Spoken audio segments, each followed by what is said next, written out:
Hi, welcome to another episode of Hot Takes. And you got to say one thing about Nicola Sturgeon. She literally cannot stop lying. Yet again, that gash of a mouth opens and the lies pour out like tea from an urn. The former First Minister is now trying to claim that she never acted in anything political during the COVID pandemic. Clearly bullshit, clearly a load of lies. And she defended her use of gold command meetings, even though this has been described as undemocratic and a little closed room of her personally hand-selected people where she was guiding everything based on her own hate-filled views rather than hearing evidence or having wider discussions on the various aspects being decided. But she claimed that she will defend to the end the fact that she, quote, didn't act in a political way during the COVID pandemic, she said, and that she'll defend to her dying breath. Oh, I do hope so. She's insisted that she stands by a decision to have Gold Command meetings with a select group of ministers and advisors, and that major government decisions were not made during these summits. Again, more unbelievable lies. What is wrong with her? Her brain is incapable of dealing with the truth. The truth is for her toxic, isn't it? She must always lie at every opportunity, never tell the truth, never be honest, never look someone in the face and say what is true. Always lie, even when there's no reason to. It comes natural to her, like breathing.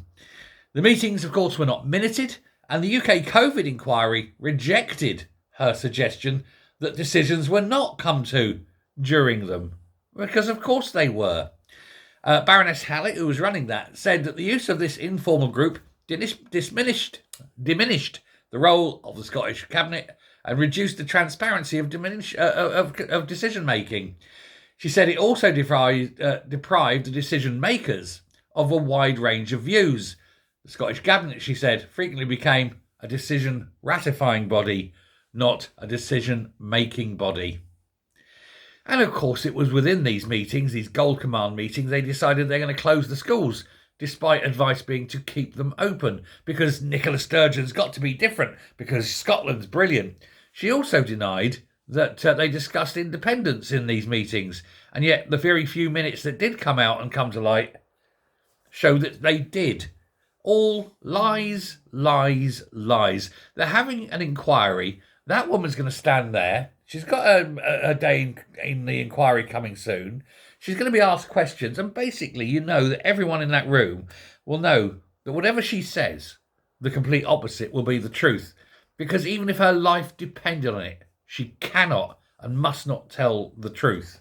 For her, of course, the truth would mean her spending the rest of her nasty, hate-filled little life in prison. And that, of course, is why the truth will never come out of that mouth. But that line of, I remember actually the outset of COVID in a very private way, she said. One feeling terrified of what was coming down the road and sitting thinking to myself, I just have to put everything, politics, independence, everything to one side and trying to get through this. What a load of bollocks. She saw it for what it was, an opportunity to kill old people, allegedly, an opportunity to push for independence, an opportunity to grab power and freedoms and rights, many of which have never yet been given back. So don't let this shit-filled wankstress of a woman convince you that she's anything other than a complete and utter hate-filled liar. Thank you very much. Bye.